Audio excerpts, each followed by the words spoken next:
सोचिए, क्या एक पेंटिंग, सिर्फ एक तस्वीर, किसी बहुत बड़ी क्रांति की भविष्यवाणी कर सकती है? सुनने में अजीब लगता है ना? लेकिन 19वीं सदी में एक कलाकार ने ठीक यही किया। उसकी कल्पना में एक ऐसा आइडिया था जिसने पूरे यूरोप का नक्शा हमेशा हमेशा के लिए बदल दिया। तो चलिए सीधे उस तस्वीर में चलते हैं। बात है साल 1848 की। एक फ्रेंच आर्टिस्ट ने अपने कैनवस पर सिर्फ रंग नहीं भरे, उसने एक तरह से भविष्य लिख दिया था। एक ऐसे फ्यूचर की तस्वीर जहां राजा महाराजाओं का नहीं बल्कि देशों का, नेशंस का राज होगा। तो सवाल यह है कि उसने ऐसा क्या देखा, उसकी सोच में वो क्या बात थी जो उसे आने वाला कल दिखा रही थी। आइए पता लगाते हैं।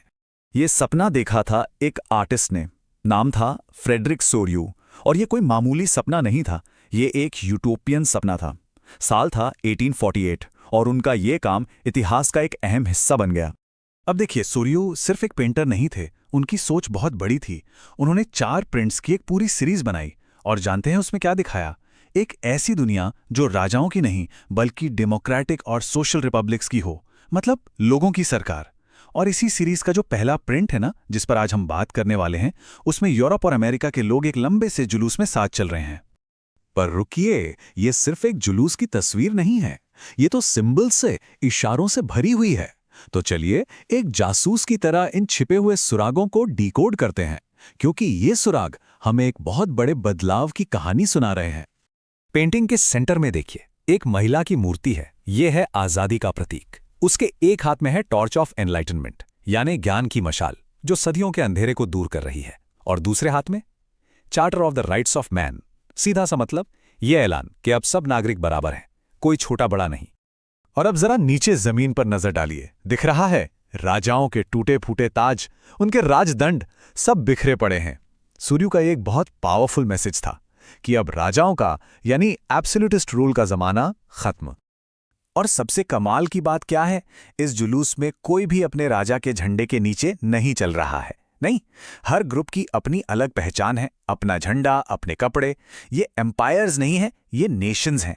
और इस जुलूस को लीड कौन कर रहा है? अमेरिका और स्विट्जरलैंड, जो उस वक्त तक नेशन स्टेट बन चुके थे।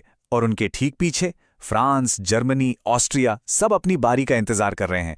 ऊपर आसमान में देखिए, फरिश्ते ये सब देख रहे हैं, जो इन सभी देशों के बीच भाईचारे यानी फ्रैटर्निटी का सिंबल है।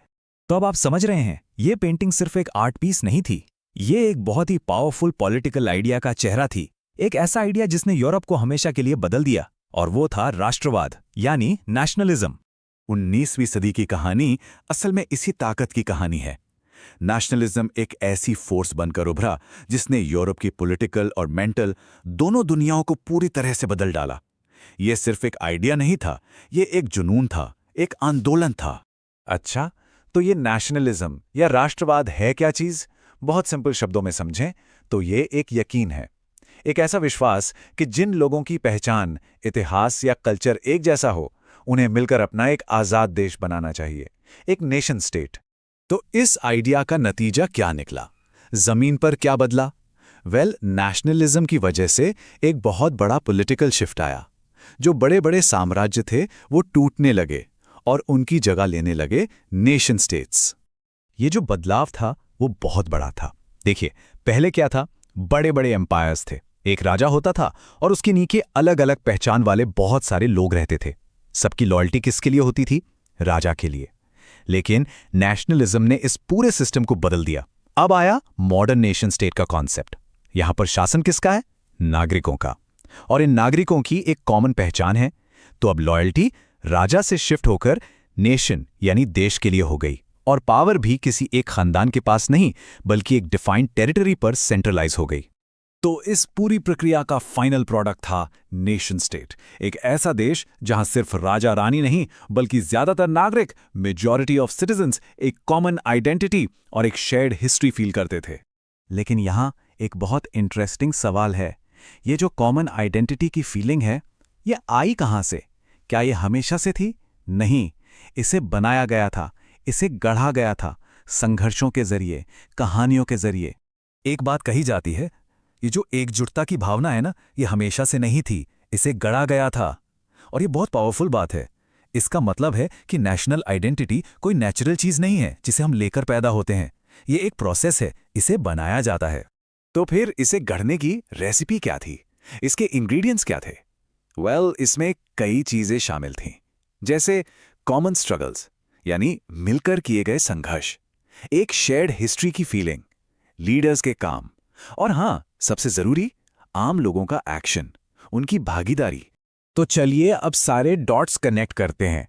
1848 में फ्रेडरिक सोर्यू ने जो पेंटिंग बनाई थी, वो सिर्फ एक आर्टिस्ट का सपना नहीं था। असल में वो एक नई दुनिया का ब्लूप्रिंट था, एक ऐसा नक्शा जो आने वाले कई सालों में हकीकत बनने वाला था।